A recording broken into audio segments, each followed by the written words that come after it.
ભાષા નૃત્યગણ છે. પ્રત્યેક વર્ષની જેમ આ વર્ષે પણ અમે બાલ ગોપાલ ગરબા મહોત્સવનું આયોજન કરવામાં આવે છે. અને આ કયો વિસ્તાર છે? રામેશ્વર જાય છે, લાલપુરાની સામે છાની રોડ.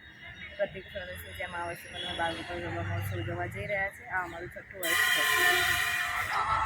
કઈ જગ્યા છે? શું કાર્યક્રમમાં કેટલામાં વર્ષમાં રાખવામાં આવેલું છે? સૌ પ્રથમ તો આપણે સૌ જાણીએ છીએ કે મા જગદંબાના આસો નવરાત્રનું જ્યારે આગમન થતું હોય ત્યારે કલાનગરી વડોદરા, સંસ્કારી નગરી વડોદરા શહેરના તમામ નગરજનો એક ઉત્સાહભેર જ્યારે માતાજીનું આગમનની ઉત્સાહભેર રાહ જોતા હોય ત્યારે વાત કરીએ તો બાલગોપાલ ગરબા મહોત્સવ પ્રતિવર્ષની જેમ આ વર્ષે પણ અમે 6થું વર્ષ ગરબા ઉજવી રહ્યા છે.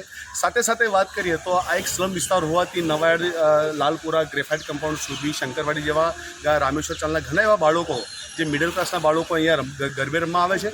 અને મુખ્યત્વે વાત એવી છે કે આ ગરબાની અંદર અમે હરેક દીકરા દીકરીઓને એક આઈ કાર્ડ તૈયાર કરેલા છે, જેથી કરીને સુરક્ષાને પણ ખૂબ મોટું મહત્ત્વ આપેલું છે. અને મહત્ત્વની વાત કરીએ તો ડેલી રોજે રોજ આ જે પણ બાળકો રમતા હોય એ બાળકોને લાણી તેમજ સ્પેશિયલ ગિફ્ટ તરીકે અમે એક સાયકલ ગિફ્ટ રાખેલી છે કે લાસ્ટ ટાઈમમાં અમે ગરબા ક્વીન તરીકે એક દીકરી હતી એને સાયકલ ઇનામ કર્યું હતું. સાથે સાથે આ વખતે એક મહત્ત્વનું છે કે દીકરાઓ માટે પણ એક સાયકલ ગિફ્ટ રાખી છે, કેમ કે ઘણીવાર એવું થાય છે કે દીકરીઓ સારી રમતો એની સાથે દીકરાઓ પણ સારું રમતા હોય તો એમને ધ્યાનમાં લઈને દીકરાઓ માટે પણ સાયકલની ગિફ્ટ રાખી છે.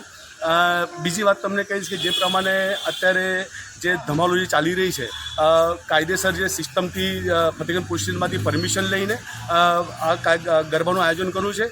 બીજી વાત તમને કહું કે અત્યારે આપણે સૌ જાણીએ છીએ કે નવરાત્રિની અંદર વરસાદની આગાહી કરવામાં આવી છે, તો આગાહીને ધ્યાનમાં લઈને અમારું જે ગ્રાઉન્ડ છે ખરેખર વોટરપ્રૂફ ગ્રાઉન્ડ છે, એટલે ગમે ત્યારે વરસાદ બી પડે તો વિધિન અડધો કલાકની અંદર અમે બાળકો માટે વ્યવસ્થા કરી શકતા હોય.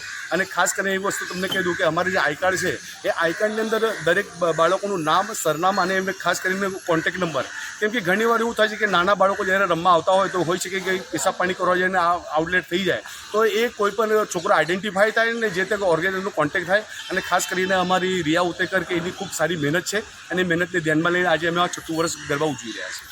ખાસ કરીને જે વર્ષોની પરંપરા છે ગરબી, 27 છિદ્રોની ગરબી તમે મૂકીને આ પરંપરાને નિભાવી રહ્યા છો, શું મેં તમને પહેલાં જ કીધું કે સંસ્કારી નગરી વડોદરા શહેર અને કલા નગરી વડોદરા શહેર, એટલે વડોદરા શહેરની અંદર જે પણ કાર્યક્રમો થતા હોય, જે પણ ધાર્મિક કાર્યક્રમો થતા હોય એ ખરેખર એક આધ્યાત્મિક રીતે આયોજન થતું હોય. ને વાત કરીએ તો અત્યારે અમે જે પણ માતાજીનું જે મંદિર છે, મંદિર વચ્ચે મૂકીને સેન્ટરમાં રાખીને એને આજુબાજુ અમતે ખરેખર ગરબા રમીએ છીએ. ખાસ કરીને આ ધાર્મિક વસ્તુને ધ્યાનમાં લઈને આધ્યાત્મિક પ્રોપરલી પૂજાપાઠ કરીને અમે 6થું વર્ષ ઉજવી રહ્યા છીએ.